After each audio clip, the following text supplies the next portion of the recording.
Assalamualaikum warahmatullahi wabarakatuh. Gimana kabarnya teman-teman? Semoga keadaannya baik selalu. Kali ini kita akan mencoba mengobrol terkait dengan pelaksanaan Pilkada 2024. Kita sudah kedatangan tamu dari salah satu penggiat atau salah satu kontestan, salah satu motor dari pasangan calon 01, tepatnya adalah LO Paslon 01, pasangan Yopi Lukman. Ini adalah Mas Purwanto. Sehat Mas Pur ya? Sehat, alhamdulillah. Kita nanti akan menggali lebih jauh pandangan-pandangan LO dari paslon terkait dengan kinerja Bawaslu selama pelaksanaan Pilkada 2024. Mungkin ada kritik, ada masukan, nanti bisa disampaikan. Oke Pak Pur, berkaitan dengan pelaksanaan Pilkada 2024 kemarin. Ya. Apa catatan dari panjenengan sebagai LO yang sudah berinteraksi, bersinggungan banyak dengan Bawaslu, terutama di tahapan kampanye, Pak Pur? Ya. Sebelumnya terima kasih kepada Bawaslu telah mengundang saya selaku LO Paslon 01 pasangan Yopi Lukman dalam Pilkada 2024 kemarin. Terkait dengan pertanyaan Mas Rinto mengenai pandangan saya terkait dengan tahapan Pilkada, saya menilai kinerja Bawaslu sudah cukup baik, terkait dengan tahapan-tahapan sosialisasi tentang tahapan-tahapan, tentang aturan-aturan kampanye, termasuk pemasangan APK dan sebagainya. Saya menilai sudah komunikatif, selalu mengundang LO apabila nanti ada hal-hal yang perlu dibahas mengenai aturan-aturan pemasangan APK dan sebagainya. Tapi karena kendala kami, memang mungkin bukan hanya kami, mungkin paslon 02 pun sama. Bawaslu sudah menyampaikan aturan-aturan terkait dengan tahapan-tahapan pelaksanaan pilkada, termasuk aturan-aturan kampanye, pemasangan APK dan sebagainya. Namun keterbatasan kami ini menyampaikan sampai jajaran di tim pemenangan di bawah, karena ya kadang-kadang kami ada grup sosial media, itu kita sampaikan apa yang telah disampaikan oleh Bawaslu terkait aturan-aturan pelaksanaan kampanye dan sebagainya. Namun mereka mungkin pemahamannya agak berbeda-beda, jadi hanya miskomunikasi saja Mas. Yeah. Itu. Jadi ya, saya menilai kinerja Bawaslu sudah cukup baik, Pak. Ya, memang kadang itu kan gini, di tingkat atas kita sudah memberikan sosialisasi ke LO, ke tim sukses, ya kan? Kita kumpulkan tuh paslon 01, paslon 02, tim suksesnya, kita kasih aturan-aturannya ini loh.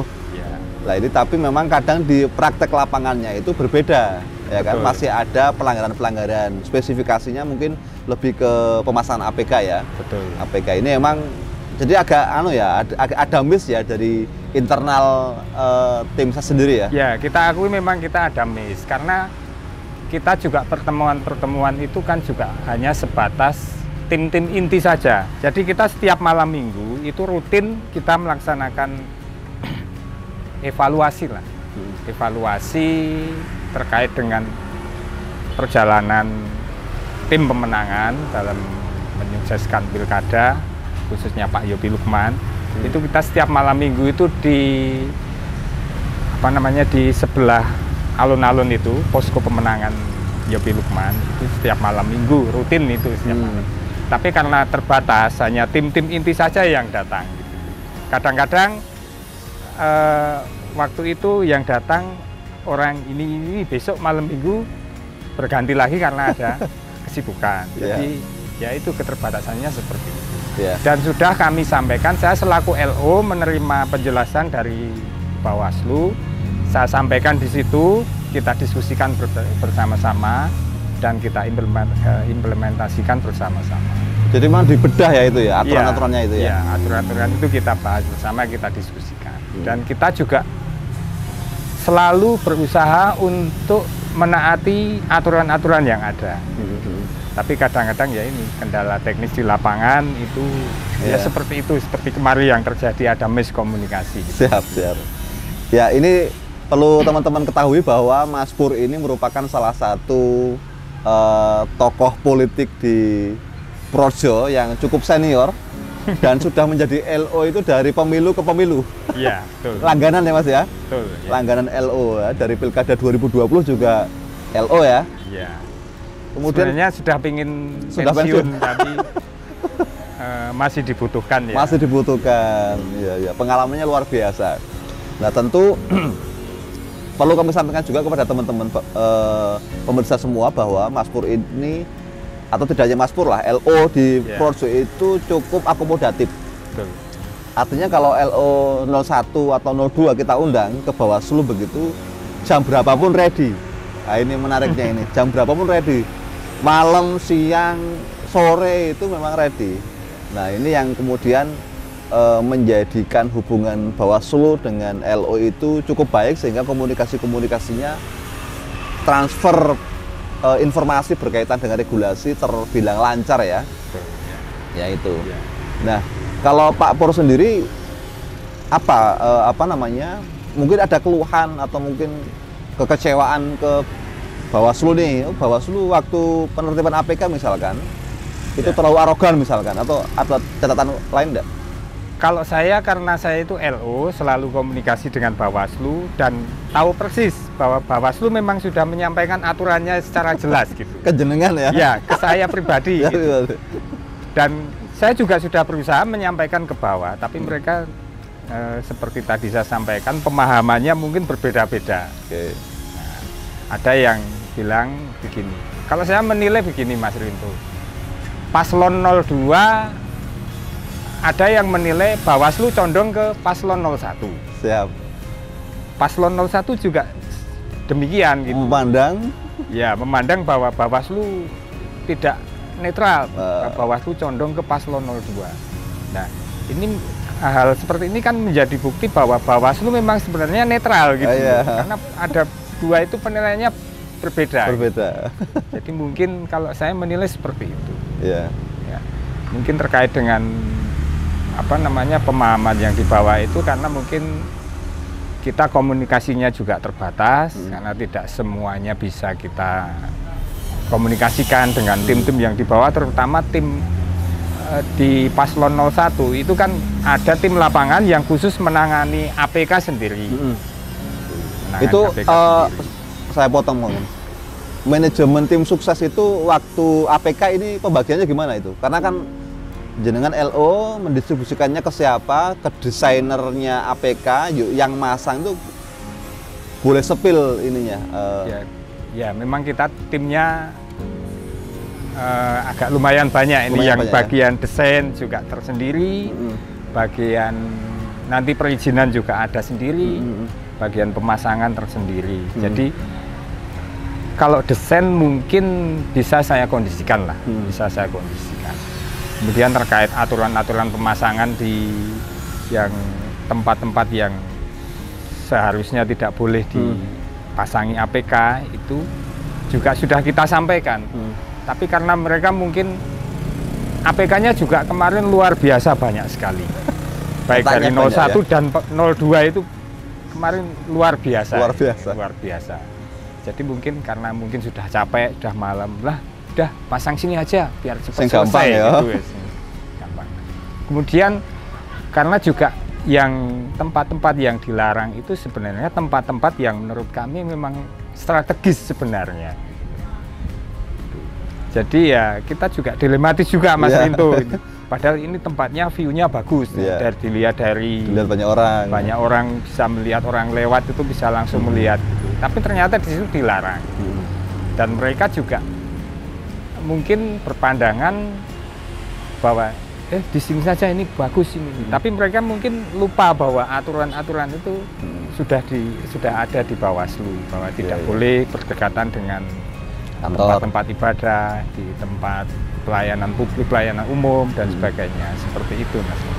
Kalau soal Pak, soal pemasangan atau pembuatan APK itu apakah memang semuanya yang dipasang itu dari tim sukses atau ada relawan-relawan yang memang mereka bikin sendiri gitu loh? Ya, sebagian memang ada tim-tim dari relawan itu mereka bikin sendiri Mas, cetak sendiri, desain sendiri, masang sendiri. Jadi kita juga untuk relawan-relawan ini mereka mengatasnamakan relawan juga tidak komunikasi dengan saya. Tahu-tahu mereka membentuk relawan ini, gitu, relawan ini. Tahu mereka sudah jalan bikin ini. Kalau sejak awal mereka komunikasi mau bentuk relawan seperti ini, kan ada aturan dari KPU bahwa relawan harus didaftarkan di KPU. Betul. Nah mereka tidak ada pendaftaran secara resmi ke kami, menyatakan sebagai relawan tidak ada. Jadi mereka berkumpul terus bentuk bentuk kelompok gitu, menyatakan saya pendukung Yopi Lukman. Kemudian ada yang kita sama sekali nggak tahu itu yang masang itu siapa, itu kita telusuri, ternyata kok yang masang dari provinsi gitu. Oh, dari luar malah ya? Ya, karena kita kan kemarin tandem dengan gubernur juga. Ya, betul. Mungkin mereka juga ingin membantu kita, ingin bareng-bareng membantu kita. Ya, kadang kan APK itu kita Bawaslu inventarisasi, kita sampaikan ke LO. Betul. Loh, ini aku yang masang, Mas. Ternyata memang ada dinamika pemasangan yang tidak hanya dari tim sukses ya? Iya, betul. Iya. Baik. Kalau terkait dengan Mas Pur, regulasi di peraturan bupati itu kan ada ketentuan jarak. Pemasangan APK itu minimal 20 meter dari 50 meter. 50 meter dari kantor pelayanan publik, kantor-kantor, tempat ibadah. Itu contohnya itulah. Ada enggak evaluasi untuk regulasi, untuk aturan? Misalkan jangan 50 meter lah, kita kesulitan tempat nih kalau 50 meter, 20 meter aja misalkan, atau 10 meter aja wes gitu. Ada enggak evaluasi dari partai atau dari tim sukses begitu? Ya mungkin kalau jaraknya 50 meter itu memang agak terlalu kejauhan sebenarnya. Kejauhan ya? Paling tidak ya 20 meter itu sebenarnya sudah standar lah. Toh sebenarnya gambar-gambar itu sifatnya kan hanya sosialisasi, kita mengenalkan dan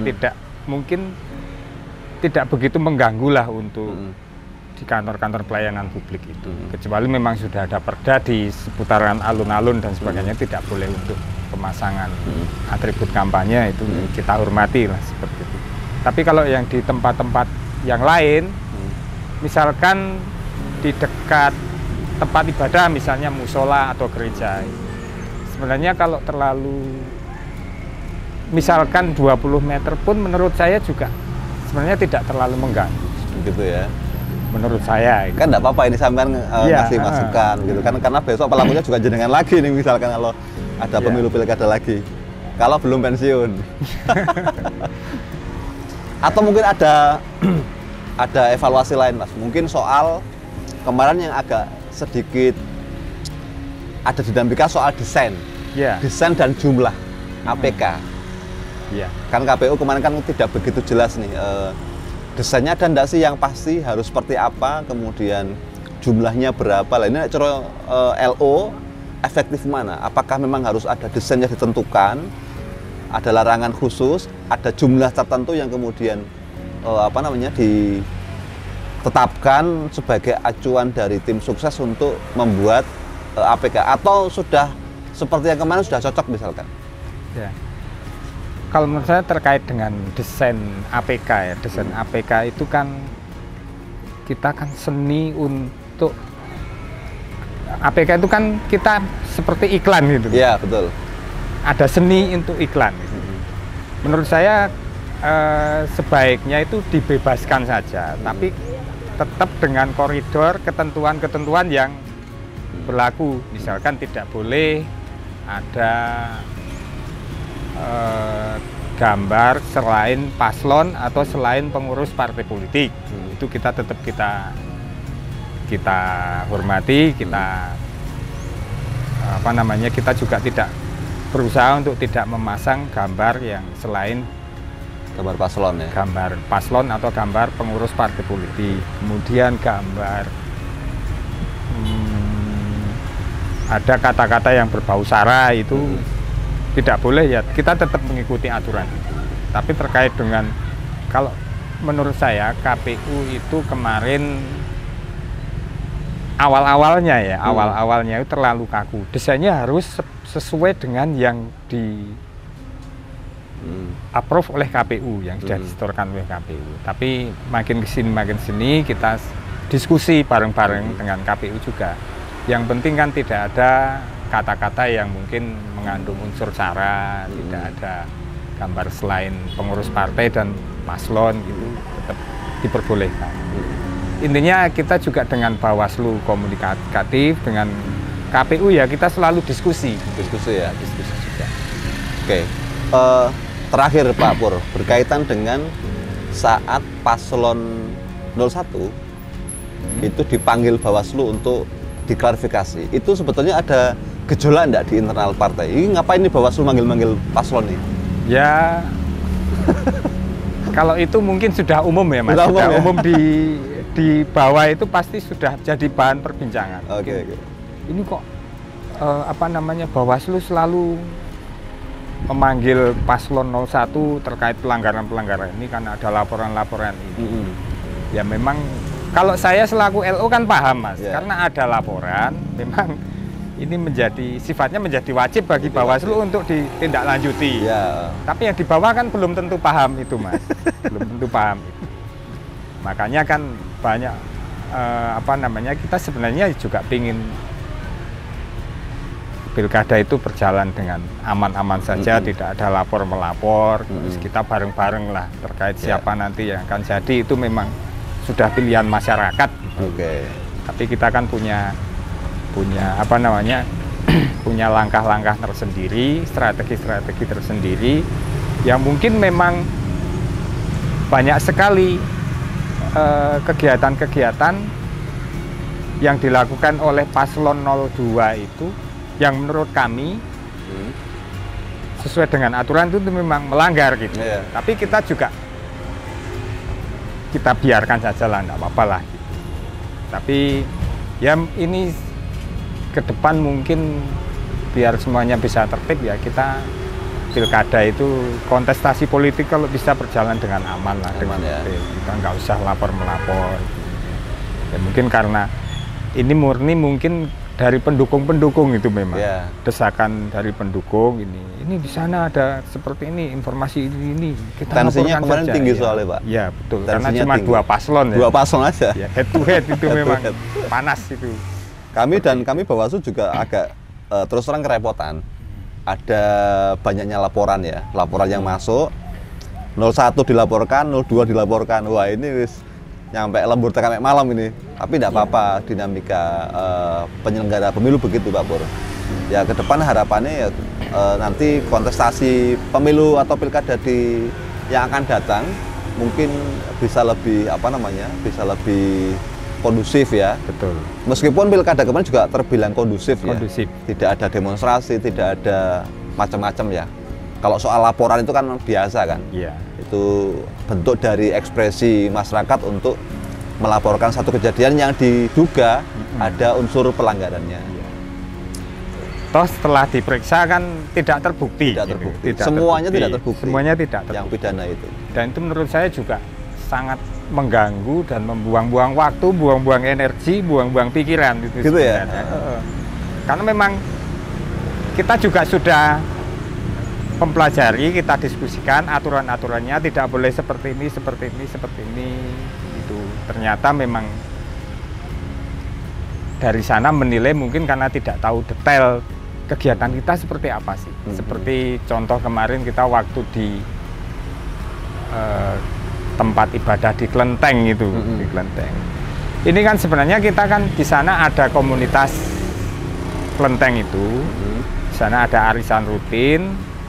Paslon kita itu ditelepon oleh salah satu peserta arisan itu. Mereka ingin silaturahmi dengan Pak Yopi, dengan Pak Lukman. Kebetulan Pak Yopi dan Pak Lukman ada waktu, habis dari kegiatan di mana itu saya agak lupa itu. Terus mampir ke sana. Bukan murni kita mengadakan kampanye di tempat ibadah itu kan bukan. Itu di aulanya kok. Nah, tapi karena mereka menginginkan untuk masuk ke tempat ibadah itu. So di sana juga cuma masuk, cuma melihat-lihat di dalam gitu. Tidak ada terus di dalam itu sosialisasi kan enggak, itu cuman masuk saja. Ya waktu proses klarifikasi juga sudah ya, tersampaikan itu. Terus mereka pada saat keluar dari tempat ibadahnya itu, kelenteng itu, mereka sudah disambut oleh ada ibu-ibu di sana, ada masyarakat di sana, pingin foto bareng. Pingin foto bareng, cuman itu seperti itu. Sebenarnya juga tidak ada kesengajaan kita ingin sosialisasi di tempat ibadah itu tidak ada. Oke, mungkin apa yang ingin Pak Pur ketahui dari Bawaslu nih? Ya, kalau saya sudah cukup Sudah cukup paham ya? Sudah cukup paham karena saya hampir seminggu, itu minimal seminggu sekali itu pasti saya berurusan dengan Bawaslu. Kadang-kadang ada kegiatan di KPU kita juga bareng ketemu Bawaslu juga. Kita sudah tahu lah.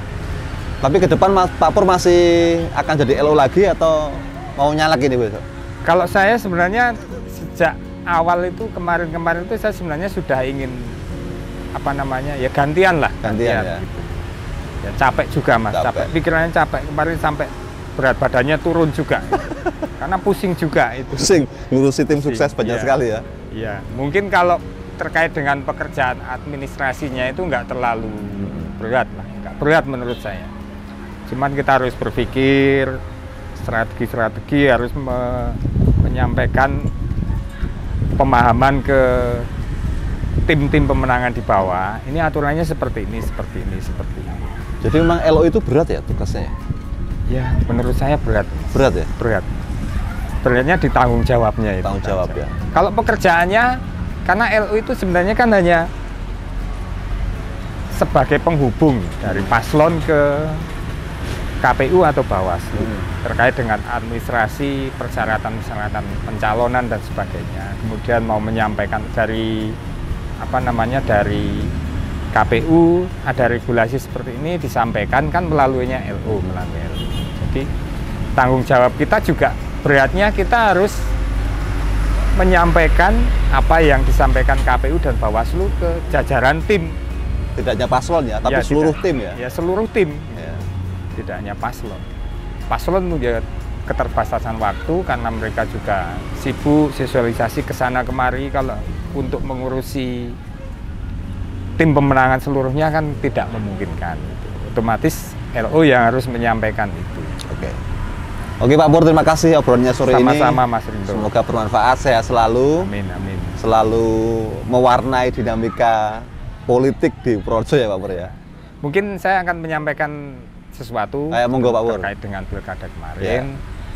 Tentunya kami dari Paslon 01 menyampaikan selamat kepada Ibu Yuli Hastuti dan Mas Dion Agassi yang telah terpilih dan dilantik menjadi Bupati dan Wakil Bupati Kabupaten Purworejo periode 2025 sampai 2030. Semoga bisa menjalankan tugas dengan amanah dan 5 tahun ke depan dan semoga masyarakat Purworejo semakin sejahtera. Kemudian kami juga sudah legowo, kami juga mendukung program-program yang nantinya akan dijalankan oleh pasangan Bupati dan Wakil Bupati terpilih. Demikian Mas Rindo. Oh iya. Itu teman-teman, tadi obrolan dari hari ini ya dengan LO Paslon 01 Mas Pur. Semoga ada inspirasi, memberikan informasi kepada teman-teman semua. Ternyata untuk menjadi LO itu cukup berat. Berat Mas. Menjadi berat. Tanggung jawabnya berat. Berat, dan semoga ke depan pilkada berikutnya maupun pemilu berikutnya di wilayah Kabupaten Purworejo akan berjalan dengan lancar, aman, dan bermartabat. Sekian. Kurang lebihnya mohon maaf. Assalamualaikum warahmatullahi wabarakatuh. Assalamualaikum warahmatullahi wabarakatuh. Dadah, Pur.